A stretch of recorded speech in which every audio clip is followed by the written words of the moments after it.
আলামিনের হাবিব জনাব মুহাম্মদ রাসূলুল্লাহ সাল্লাল্লাহু আলাইহি ওয়াসাল্লাম বলেছেন, কিয়ামতের ময়দানে আল্লাহর কসম করে বলছি, সেদিন জাহান্নামীদের ভীষণ কষ্ট হবে আর জান্নাতীদের জন্য অত্যন্ত আসান হবে, অবস্থাটা খুবই আরামের হবে। নবীজি বলেন, এক ওয়াক্ত ফরজ নামাজ আদায় করতে যে সময়টুকুন লাগে, কিয়ামতের মাঠের এই সময় এত বড় বিরাট লম্বা সময় জান্নাতীদের জন্য এরকম হালকা হয়ে যাবে। সুবহানাল্লাহ। হযরত আবু সাঈদ খুদরী রাদিয়াল্লাহু তাআলা আনহু হাদিসখানা বর্ণনা করেছেন, এক ওয়াক্ত নামাজ, একটা ফরজ নামাজ পড়তে যতটুকুন সময় লাগে এতটুকুন সময়ের ভেতরে জান্নাতীদের কারবার শেষ হয়ে যাবে। সুবহানাল্লাহ বিহামদি। আর ওদের কারবার তো শেষই হবে না। وَيَوْمَ تَشَقَّقُ السَّمَاءُ بِالْغَمَامِ وَنُزِّلَ الْمَلَائِكَةُ تَنزِيلًا। ওরা ফেরেশতা দেখতে চায়। সেদিন আসমান সমূহ বিদীর্ণ হয়ে মেঘ পুঞ্জ বেরিয়ে আসবে, আত্মপ্রকাশ করবে। তার ভেতর থেকে ফেরেশতারা ক্রমাগত নাজিল হতে থাকবে।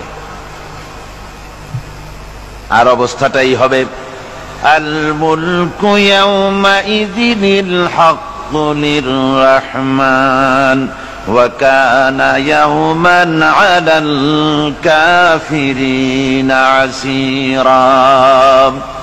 আর সেদিনে বাদশাহী হবে কেবলমাত্র রহমানেরই। ওয়া কানা ইয়াওমান আলাল কাফিরিনা আসীরা। আর সেই কিয়ামতের দিন, সেই সময়টা হবে কাফেরদের জন্য বড়ই কঠিন। এখানে কিয়ামতের কিছু কথা বলা হচ্ছে, কিছু আভাস দেওয়া হচ্ছে যে আসমান সমূহ বিদীর্ণ হয়ে মেঘ পিণ্ড বেরিয়ে আসবে এবং তার থেকে ক্রমাগত ফেরেশতারা নাজিল হতে থাকবে। আল্লাহর হাবিব বলেছেন, কেউ যদি কিয়ামতের দৃশ্য দেখতে চায় সেজন্য সূরা ইজা শামসু কুবিরাত ওয়া ইজা সামাউ ফাতারাত, ইজা সামাউ শাক্কাত, এই সূরাগুলি যেন পড়ে, তাহলে কিয়ামতের দৃশ্য তার চোখের সামনে প্রতিভাত হবে। কিয়ামতের দৃশ্যটা আসলে কেমন হবে সেই সূরাগুলি তেলাওয়াত করলে সে বুঝতে পারবে। যেমন আল্লাহ পাক বলছেন, إذا السماء فطرت وإذا الكواكب انتثرت وإذا البحار فجرت وإذا القبور بعثرت। যখন আকাশসমূহ চূর্ণ বিচূর্ণ হয়ে যাবে আর তারকাসমূহ বিক্ষিপ্ত হয়ে পড়বে, সমুদ্র মহাসমুদ্রগুলি দীর্ণ বিদীর্ণ হয়ে যাবে, কবরগুলি সব উদ্গীরণ করে দেবে, তার মধ্যে যা আছে সে সবগুলি। আবার আল্লাহ পাক বলেন, ইযাশ শামসু কুবিরাত ওয়া ইযান নুজুমুন কাদারাত ওয়া ইযাল জিবালু সুয়্যিরাত। সূর্য যখন ঢেকে যাবে, তারকাগুলি যখন বিপর্যস্ত হয়ে যাবে আর পাহাড়গুলি যখন চালিয়ে দেওয়া হবে, এই দৃশ্য তোমরা দেখতে পাবে। فإذا النجوم طمست وإذا السماء فرجت وإذا الجبال نسفت। সেদিন অবস্থা এমন হবে, সমস্ত তারকাগুলি স্তিমিত হয়ে যাবে আর আকাশসমূহ দীর্ণ বিদীর্ণ হয়ে যাবে। আর দেখতে পাবে পাহাড়গুলি, সমস্ত পাহাড়গুলিকে উড়িয়ে দেওয়া হবে। আবার অবস্থা আরো কি হবে, فإذا برق البصر وخسف القمر وجمع الشمس والقمر। যখন চক্ষু বিস্ফারিত হয়ে যাবে মানুষের, চাঁদ আর সূর্য নিষ্প্রভ হয়ে যাবে, সব একাকার হয়ে যাবে, চন্দ্র এবং সূর্য তার অস্তিত্বকে হারিয়ে ফেলবে। শুধু তাই নয়, ওয়াহুমিলাতিল আরদু ওয়াল জিবালু ফাদুক্কাতা দাক্কাতাও ওয়াহিদা। জমিন ও পাহাড়গুলির মধ্যে সংঘর্ষ লাগিয়ে দেওয়া হবে, আর তা এক ধাক্কায় জমিন এবং সমস্ত পাহাড়গুলি চূর্ণ বিচূর্ণ হয়ে যাবে। সুবহানাল্লাহি ওয়া বিহামদিহি। আল্লাহ রাব্বুল আলামিন বলছেন, এইভাবে করে কিয়ামতের দৃশ্য, বিভীষিকাময় দৃশ্য তোমরা দেখতে পাবে। আর সেদিনের রাজত্বটা কার হবে? আল মুলকু ইয়াউমাইযিনিল হাক্কু লির-রাহমান। সেদিনের রাজত্ব হবে কেবলমাত্র রহমানের। অর্থাৎ যেসব কৃত্রিম বাদশাহী দেখে তোমাদের চোখে ধাঁধা লেগে গিয়েছে, তোমাদেরকে দুনিয়ার বাদশাহী দেখে তোমরা ধোঁকায় পড়ে গিয়েছো, এসব বাদশাহী কিছুই টিকবে না সেদিন। সেদিন শুধু বাদশাহী থাকবে একমাত্র আল্লাহ পাকের। কার থাকবে বাদশাহী? জোরে বলেন কার?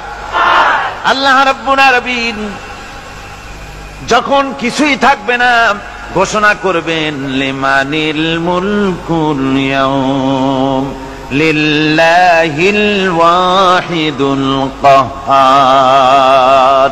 আজকে কার রাজত্ব? চারিদিক থেকে আওয়াজ আসতে থাকবে পরাক্রমশালী আল্লাহ রাব্বুল আলামিনের রাজত্ব। আর কারণ নয়, হাদিস শরীফে এসেছে, বুখারী মুসলিম শরীফের হাদিসে এসেছে, আল্লাহর নবী বলেন আল্লাহ রাব্বুল আলামিন তখন তার এক হাতে আকাশ মণ্ডলীকে ধারণ করবেন, আর এক হাতে জমিনকে ধারণ করবেন।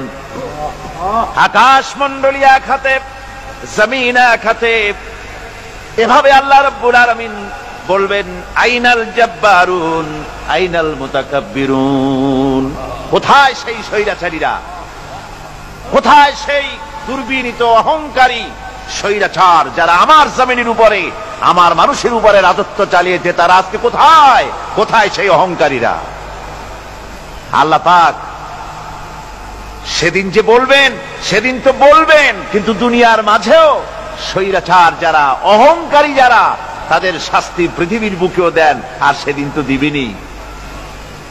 কত স্বৈরাচার আমরা দেখলাম, কত অহংকারী দেখলাম, যাদের তর্জনী হেননে লক্ষ কোটি কোটি মানুষ উঠতো আর বসতো। তাদের জিল্লাতির সঙ্গে আল্লাহ রাব্বুল আলামিন কতজনকে বিদায় করে দিলেন। ফুলের মালা নিয়ে কুলাতে পারে নাই, পা থেকে শুরু করে গলা পর্যন্ত ফুলের মালা দিয়া ডুবাই দিল ভক্তরা। আবার আল্লাহ রাব্বুল আলামিন এমন শাস্তি দিলেন, ফুলের মালার পরিবর্তে জুতার মালা নিয়ে জেলের মধ্যে ঢুকাইয়া দিলেন। ঠিক কিনা গণ? অহংকারী আর স্বৈরাচার যারা হয়, আল্লাহ পাক এভাবে তাদের দৃষ্টান্ত দেখিয়ে দেন। আমরা কত দেখলাম, 9 বছরের রাজা 10 বছরের সাজা। পৃথিবীর বুকে যারা অহংকার করে, যারা স্বৈরাচার হয়, আল্লাহর আইনকে যারা বৃদ্ধঙ্গুষ্টি প্রদর্শন করে, আল্লাহ পাক তাদের জমিনেও দেখান। এখানে চূড়ান্ত ফয়সালা আল্লাহ করেন না, আসল ফয়সালার জায়গা তো আছেই, তবে এখানে নমুনা দেখায় দেন। কিন্তু মুশকিল হচ্ছে, ইতিহাসের সবচাইতে বড় শিক্ষা হলো ইতিহাস থেকে মানুষেরা শিক্ষা গ্রহণ করে না। একজনে যে কাম করে বিপদে পড়ে, আর একজন এসে আবার সেই পথেই অগ্রসর হয় নিশ্চিত মৃত্যুর পথে। আমার বন্ধুগণ, আল্লাহ পাক বলছেন সেই দিন আমার রাজত্ব হবে, আর কারো রাজত্ব হবে না। ওয়াকানা ইয়াওমান আলাল কাফিরিনা আসীরা। আর ওই দিনটা, ওই কিয়ামতের দিন হবে কাফেরদের জন্য সবচাইতে কঠিন। সবচাইতে কঠিন হবে কাদের জন্য? কাফেরদের জন্য। কাফের কারা? কাফের হচ্ছে তারা যারা নাকি আল্লাহর আইনকে অস্বীকার করেছে, আল্লাহকে অস্বীকার করেছে, আল্লাহর আইনকে অস্বীকার করেছে। ওরা কি? কাফের। কুফর শব্দের অর্থ হচ্ছে গোপন করা। এই জন্য অন্ধকার রাতকে আরবিতে কাফের বলা হয়েছে, অর্থাৎ যা সব জিনিসকে অন্ধকার দিয়ে ঢেকে দেয়। তো কুফর হচ্ছে সেই জিনিস যা মহাসত্যকে ঢেকে দেয়, সত্যকে, মহাসত্যকে ঢেকে দেয় যেই জিনিস, সেটাকে কুফর বলা হয়। আর এই কাফের অন্ধকারে ঘুরে মরে, সে কোন আলোর খোঁজ পায় না। আল্লাহ রাব্বুল আলামিন বলেন, কাফেরদের কথা এখন শোনাচ্ছেন আল্লাহ পাক, ওয়াল্লাযীনা কাফারু আউলিয়াউহুমুত তাগুতু ইউখরিজুনাহুম মিনান নূরি ইলায যুলুমাত। যারা কাফের, যারা কুফরি অবলম্বন করেছে, তাদের সাহায্যকারী আর পৃষ্ঠপোষক হচ্ছে তাগুত। তাগুত বলা হয় সেই শক্তিকে যে শক্তি শুধু নিজেই আল্লাহর আইন অমান্য করে বসে থাকে না, বরং অন্যদেরকেও আল্লাহর আইন অমান্য করতে বাধ্য করে। ওদেরকে আরবিতে কি বলা হয়? তাগুত বলা হয়। আর এই তাগুতি শক্তি, এই তাগুত হয় তার সাহায্যকারী, যা তাকে আলো থেকে টেনে অন্ধকারের ভেতরে নিয়ে যায়। আর কাফের হচ্ছে আল্লাহ পাকের ভাষায়, অর্থাৎ কোরআনের ভাষায়, কাফের হচ্ছে সবচাইতে নিকৃষ্ট প্রাণী, সবচাইতে নিকৃষ্ট জীব। মহাসত্যকে যারা অস্বীকার করেছে, যারা আল্লাহকে মানে না, যারা আল্লাহর কোরআনকে মানে না, যারা ইসলামকে স্বীকার করে না, তারা সবচাইতে নিকৃষ্ট প্রাণী। আল্লাহ রাব্বুল আলামিন বলেন, ইন্না শাররাদ দাওয়াবি ইনদাল্লাহিল্লাযীনা কাফারু ফাহুম লা ইউমিনুন। নিশ্চয়ই আল্লাহর জমিনে সব বিচরণশীল জীব যত আছে, আল্লাহ বলছেন আমার জমিনে বিচরণশীল জীব যত আছে তার মধ্যে সবচাইতে নিকৃষ্ট প্রাণী হলো যারা ঈমান আনে নাই, যারা বিশ্বাস করে না আমি আল্লাহকে, যারা পরকালকে বিশ্বাস করে নাই, যারা কোরআনকে বিশ্বাস করে নাই, যারা ইসলামকে বিশ্বাস করে নাই, পৃথিবীর মধ্যে তারা সবচাইতে নিকৃষ্টতম প্রাণী। আল্লাহ বলেন শুধু নিকৃষ্ট জনক নিকৃষ্ট প্রাণী বললেই সারে না, এরা হলো চতুষ্পদ জানোয়ারের মতো। কে বলতেছেন? আমি বলছি না, কিন্তু আল্লাহ পাক বলতেছেন চতুষ্পদ জানোয়ারের মতো কাফেরেরা। وَمَثَلُ الَّذِينَ كَفَرُوا كَمَثَلِ الَّذِي يَنْعِقُ بِمَا لَا يَسْمَعُ إِلَّا دُعَاءً وَنِدَاءً। এই কাফেরদের দৃষ্টান্ত হচ্ছে সেই রাখালের মতো, যে রাখাল তার পশুদেরকে ডাকে, আর ওই পশুরা একটা ডাক শোনে মাত্র, কিন্তু কি যে বলে তা তো পশুতে বোঝে না। কথা বুঝতে পেরেছে?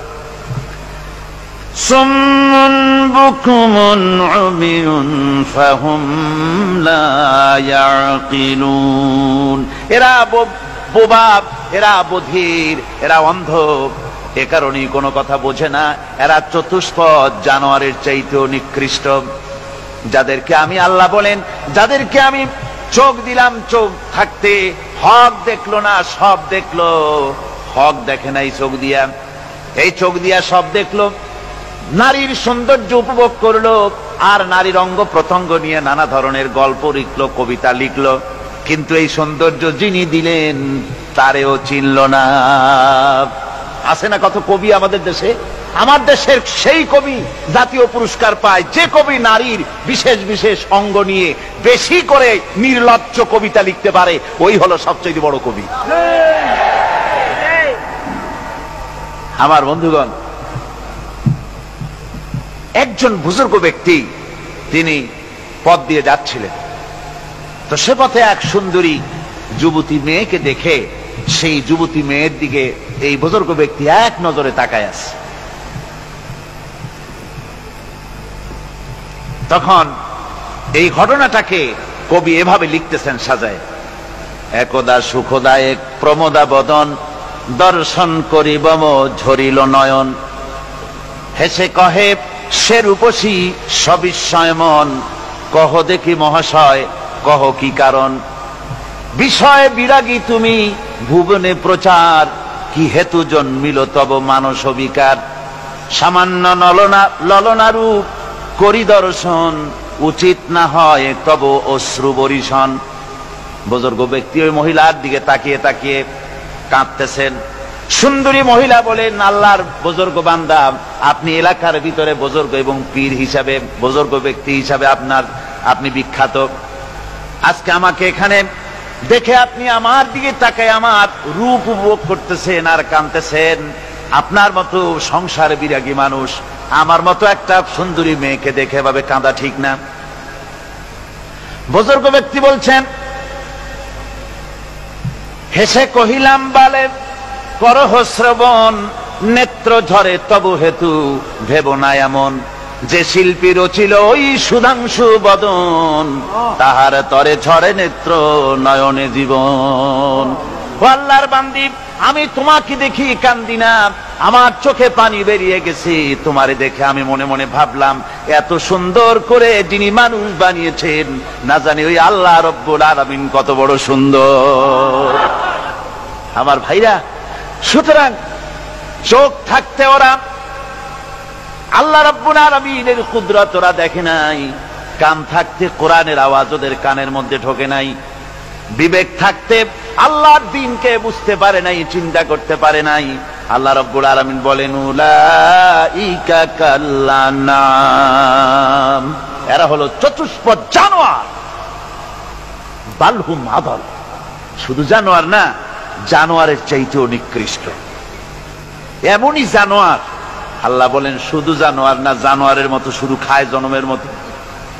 ওয়াল্লাযীনা কাফারু ইয়াতামাত্তাউনা ওয়া ইয়াকুলুনা কামা তাকুলুল আনআম।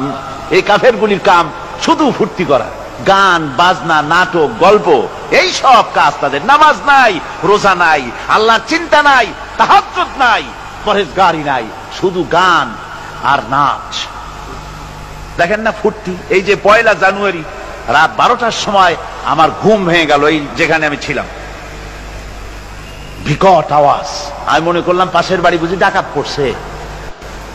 পরে বাড়িওয়ালা আমাকে বললেন যে ডাকাত না, বোধহয় এই নিউ ইয়ার সেলিব্রেট হচ্ছে, নতুন বৎস উদযাপন হচ্ছে, বোমা দিয়ে শহরবাসীর আরামের ঘুম হারাম করে এগুলি করা হচ্ছে। এ তো গেল 1 জানুয়ারি। আর যখন আমাদের নিজেরটা যখন আসে, অর্থাৎ 1 বৈশাখ, তখন দেখছেন অবস্থা 1 বৈশাখে। এবছর আমাদের দেশে 1 বৈশাখে ঢাকায় যে দৃশ্য আমি টিভির মধ্যে দেখলাম, তাতে আমার মনে হয়নি যে 12 কোটি মুসলমানের দেশে রাজধানীতে এই দৃশ্য হচ্ছে। আমার মনে হচ্ছিল এটা বুঝি কলকাতা অথবা অন্য কোন শহর হবে। আমি দেখলাম সমস্ত যুবক যুবতী, নারী পুরুষ, বিভিন্ন বয়সের লোক সব একসঙ্গে রাস্তায় নেমেছে, নাচতেছে।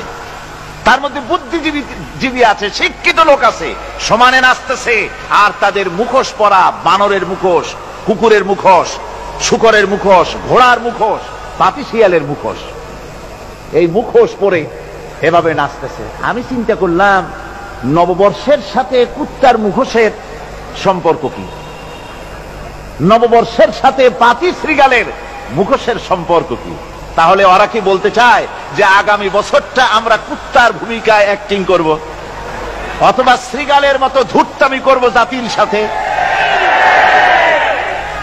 তারপরে কি করলো? সকাল বেলায় যুবক যুবতী 1 বৈশাখ সূর্য উদয়ের আগে রমনা লেকের পাড়ি গিয়ে সব দাঁড়িয়েছে বাসন্তী রঙের শাড়ি পরে। তারপরে সেখানে দাঁড়িয়ে সূর্য উদয়ের পানে তাকিয়ে সকাল বেলা এভাবে করজোর করে বলছে, এসো হে নববৈশাখ স্বাগতম হে। নববৈশাখ অলক্ষে বোধহয় এটা শুনে বলতেছে, বাবাজিরা আমারে ডাকতেছো, অপেক্ষা করো, আমি আসতেছি। আমারে ডাকতেছো, আমি আসতেছি, কোমরে গামছা বেঁধে আসতেছি, 225 মাইল স্পিডে আসতেছি, 30 ফুট উঁচু জলোচ্ছ্বাস নিয়ে আসতেছি, নববৈশাখের মজা 7 চাকায়। আমার ভাইরা, মুসলমান নববর্ষ উদযাপনের সাথে মুসলমানের কিসের সম্পর্ক? মুসলমান যদি এই দিন উদযাপনই করে, তাহলে তাকে করতে হবে ফজরের নামাজ পড়বে। মুসলমান নববর্ষ উদযাপন করবে, ফজরের নামাজ পড়বে, তারপরে কোরআন শরীফ তেলাওয়াত করবে, দরুদ শরীফ পড়বে, আল্লাহর দরবারে হাত তুলে বলবে, রব্বুনা রাব্বিন, 1 বছর পার করে দিলাম, নাফরমানি ছাড়া কিছুই তো করি নাই, বিগত বছরে যা করেছি মাফ করে দাও, আগামী বছরটা গোটা জাতি আর দেশের জন্য কল্যাণকর মঙ্গলময় করে দাও। এটাই তো বলা উচিত ছিল নাকি বলে? তা না করে, তা না বলে, বৈশাখের পরিচালককে না ডেকে সরাসরি বৈশাখকে আহ্বান করা হয়েছে। আর বৈশাখ আহ্বান করার মজা জনমের মতো দেখাই দিয়েছে। আল্লাহ রাব্বুল আলামিন তাই বলেন, কাফেররা তাদের কাজ হলো শুধু খাওয়া। তারা এমন খাওয়া খায়, জনমের মতো খায়। ইয়াকুলুনা কামা তাকুলুল আনাম, জানোয়ারে যেমন খায় ওই রকম খায়। তার মানে খায়, একটু বিসমিল্লাহ কয় না। খায়া যখন ছেড়ে দেয় তখন আলহামদুলিল্লাহ বলে না। বাহাদ দিয়ে খায়, আবার বাহাদ দিয়ে খায়। ডাব একটা কাটলো, বিসমিল্লাহ নাই, খাইলো, 2-4 ঢোক খাইয়া পুরা ডাবটারে ফেলাই দিল। ডাবটা কি তোমার বাজান তৈরি করছিল নাকি? একটু বিসমিল্লাহ বললা না, একটু শুকরিয়া আদায় করলাম। আমি গত এই যে ডিসেম্বর গেল, ডিসেম্বরের 16 তারিখ আমেরিকা থেকে এসেছি। ওখানে দেখলাম তারা প্রতি নভেম্বর মাসের শেষ বৃহস্পতিবার থ্যাঙ্কস গিভিং ডে অবজার্ভ করে। তা আমি জিজ্ঞেস করলাম, থ্যাঙ্কস গিভিং ডে জিনিসটা কি? ওরা বলল, এটা হচ্ছে এই যে গড আমাদেরকে সারা বছর ভালো খাওয়াইছে, আমাদেরকে ভালোভাবে পড়াইছেন, সুন্দর রেখেছেন, এই জন্য আমরা গডকে থ্যাঙ্কস দেই নভেম্বরের এই শেষ দিনটিতে। সারা বছরের ভালো খাইছি, ভালো থাকছি, এই জন্য গভর্নমেন্টকে মানে গডকে থ্যাঙ্কস দিলাম। আমি আমার আলোচনায় সেখানে বললাম যে দেখেন, রাশিয়ার সাথে আমেরিকার পার্থক্য তো এখানে। ওরা গডকে অস্বীকারই করেছে, গডই মানে না। আর এরা গডের নামাজ রোজা বা ইবাদত কিছু করুক আর না করুক, গডের অন্তত একটা ধন্যবাদ দেয়। ওরা ওদের ডলারে লিখেছে, ইন গড উই ট্রাস্ট। প্রত্যেকটা ডলারে লেখা, আমরা গডে বিশ্বাস করি। তো শুকর আদায় করলে তো আল্লাহ বাড়িয়ে দিবেন। আল্লাহ রাব্বুল আলামিনের সুন্নাত হলো, শুকর যদি কেউ আদায় করে আল্লাহ বাড়িয়ে দেন। লা ইন শাকারতুম লাযীদান্নাকুম ওয়া লা ইন কাফারতুম ইন্না আযাবী লাশাদীদ। আমার নিয়ামতের শুকর যদি আদায় করো আমি বাড়ায় দেব, আর যদি নিয়ামতের শুকর আদায় না করো তাহলে মস্ত বড় শাস্তি তোমাদের জন্য রেখেছি। তো আমেরিকা শুকর আদায় করে নিজেরা খাইয়া, কিন্তু ওদের জমিন হলো বিশাল জমিন। আমি কয়েকবার গিয়েছি এবং বহু স্টেট সফর করেছি। ওদের জমিন এত ফার্টাইল, জমিনে যদি রীতিমতো তারা ফসল ফলাতো, এই ফসল সারা দুনিয়ার দরিদ্র ভূমুক্ষ জনতাকে খাওয়াইয়া বাঁচাইতে পারত। কিন্তু ওরা তা করে না। ওরা করে কি? ওরা মুনাফার হার, বাজার দর ঠিক রাখার জন্য নির্দিষ্ট পরিমাণ জমিনে ফসল ফলায়, কিন্তু জমিন এতই উর্বর, ওদের মেজারমেন্ট করা, মাপ করা, হিসাব করা ফসল হয় না, ফসল হয় বেশি। তখন বাড়তি ফসলকে তারা প্রতি বছর লক্ষ লক্ষ টন আলু আর গমকে তারা সমুদ্রে নিক্ষেপ করে। তাদের আলু এবং গম সেই সময় তারা নিক্ষেপ করে সমুদ্রে, যখন ইথিওপিয়া, সুদানে মানুষ না খেয়ে মরছে। পৃথিবীর বিভিন্ন দেশে মানুষ ক্ষুধার যন্ত্রণায় যখন চিৎকার করছে, আর তাদের এই চিৎকারে আকাশ বাতাস ভারী হয়ে যাচ্ছে, তখন ওরা এই কামটি করছে। তাই আমি ওই প্রথম দিন বলেছিলাম যে রাশিয়া যেমন খান খান হয়েছে, অস্তিত্ব বিলুপ্ত হয়েছে আল্লাহর সাথে নাফরমানি করার কারণে। আপনারা বলতে পারেন, কমিউনিজম কি একটা সহজ ব্যাপার? একটা বিরাট শক্তি। পৃথিবীর বুকে কত দেশ তারা ডমিনেট করতেছিল। কোন যুদ্ধ নাই, কোন রক্তপাত নাই, বিনা ধাক্কায়, বিনা বাতাসে, বিনা ঝড়ে বিশাল মহিরুহু চিৎপটাং। এটা হলো কেন? কেন হলো রাশিয়ার এই দশা? আমি লালদিঘির ময়দানে বলে গেছিলাম, আমি চিন্তা করে যেটা পাইছি সেটা হচ্ছে এই, দুনিয়ার সমস্ত মতবাদ আল্লাহকে কোনো না কোনো প্রকারে স্বীকার করে। তার কথা মানুক আর না মানুক, আছে একটা কিছু, এতটুকুন বলে যে আল্লাহ আছেন বা গড আছে বা একটা কিছু আছে। কমিউনিজম, সমাজতন্ত্র হলো পৃথিবীর একমাত্র নিকৃষ্ট মতবাদ, যে মতবাদ সরাসরি আল্লাহকে অস্বীকার করেছে, বলেছে আল্লাহ নাই, দেয়ার ইজ নো গড। তারা ধর্মকে আফিম বলেছে। আল্লাহ পাক তাই কোন যুদ্ধ ছাড়া, কোন মারামারি ছাড়া, কোন রক্তপাত ছাড়া এই বিশাল শক্তিকে ফুৎকারে উড়িয়ে দিলেন। তুলার মতো হয়ে, গোটা রাশিয়া তুলার মতো হয়ে, পেঁজা তুলা, ধোনা তুলার মতো হয়ে সব উড়ে চলে গিয়েছে, অস্তিত্ব বিলুপ্ত হয়ে গিয়েছে। কিন্তু আমাদের দেশের খুচরা কমিউনিস্টরা এখনো স্বপ্ন দেখে ওই যে কালকে বলেছি, তারা বলে কলমের খোসা এটা এখনো নষ্ট করা যাবে না, এটা এখনো চালু করা হবে, এখনো চীনে আছে, এখনো কিউবায় আছে।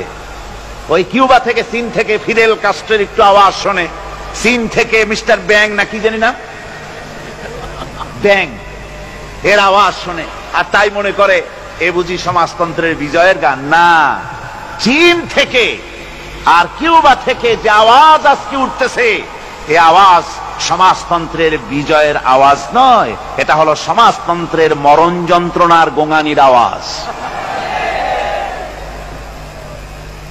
কাজেই এরা দুনিয়ার বুকে শুধু আনন্দ এবং ফুর্তি করে, আল্লাহর হককে, আল্লাহকে চিনতে তারা ব্যর্থ হয়েছে। আল্লাহ রাব্বুল আলামিন বলেন, অবিশ্বাসীদের কৃতকর্ম, তাদের কাজগুলি, তাদের কর্মফল সব নিষ্ফল হয়ে যাবে। ওয়াল্লাযীনা কাফারু আ'মালুহুম কাসারাবিন বিকিআতিন ইয়াহসাবুহুল যামআনু মা। আল্লাহ পাক বলেন, কাফের যারা, অবিশ্বাসী যারা, যারা আমাকে অস্বীকার করেছে, অবিশ্বাস করেছে, তাদের আমলগুলি হলো মরুভূমির মধ্যে মরীচিকার মতো। মরুভূমির মরীচিকা, মানুষ যখন মরুভূমির ভিতর দিয়ে যায়, পানির পিপাসা লাগে, দূরে দেখে পানি চিকচিক করতেছে, আর ওই মরীচিকা যেটাকে সে পানি মনে করেছিল, হাত্তা ইযা জাআহু লাম ইয়াজিদহু শাইআ, যেটাকে সে পানি মনে করে ছুটতেছিল, যখন কাছে গেল, আল্লাহ পাক বলেন কিছুই সেখানে পায় না, শুধু মরীচিকা, বালু আর বালু। এরকম করে যারা আমার দিনকে অস্বীকার করেছে, আমাকে অস্বীকার করেছে, তারা যত ভালো কাজ করুক আর যাই করুক না কেন, তাদের কৃত কর্মগুলি এভাবে সব নিষ্ফল। এ হলো এক কথা। 2 নম্বরের কথা হলো, ওরা মনে করেছিল সমাজতন্ত্র শান্তি দেবে, কমিউনিজম শান্তি দেবে, সোশ্যালিজম শান্তি দেবে, ক্যাপিটালিজম শান্তি দেবে। এই শান্তির চিন্তা করে অগণিত মানুষকে হত্যা করে সমাজতন্ত্রের রাজত্ব যখন কায়েম করলো, 70 বছরও চলে গেল, তারপরে তারা দেখলো হাত্তা ইযা জাআহু লাম ইয়াজিদহু শাইআ, কিচ্ছুই পেল না। তারা ক্ষুধার যন্ত্রণায় মরলো, কাপড় নাই, খাবার নাই। তারা ওই রাশিয়া থেকে, চেকোস্লোভাকিয়া থেকে, যুগোস্লাভিয়া দিয়া, রোমানিয়া থেকে, হাঙ্গেরি এবং পোল্যান্ড আর মঙ্গোলিয়া থেকে, সেখানে সমাজতন্ত্র তাড়াতে আমরা যাই নাই। আমরা সেখানে সমাজতন্ত্রের বিরুদ্ধে তাফসীর করি নাই, ব্যাখ্যা করি নাই, বক্তব্য রাখি নাই। ওই সব দেশ থেকে সমাজতন্ত্র তাড়াইছে কে? কারা তাড়িয়েছে? না না, ওরা নিজেরাই, সেই দেশের জনগণই এটাকে উৎখাত করেছে তাদের জমিন থেকে। আল্লাহ পাক বলছেন, যারা আমার দিনকে, আমার বিধানকে যারা অস্বীকার করবে, তারা এই অস্বীকারী অবস্থায় যদি মৌত হয়, আমার সমাজতন্ত্রী কোনো ভাই যদি এ মাহফিলে থাকেন, কমিউনিস্ট কোনো ভাই যদি এ মাহফিলে থাকেন, তাহলে শুনুন আল্লাহ কি বলতেছেন।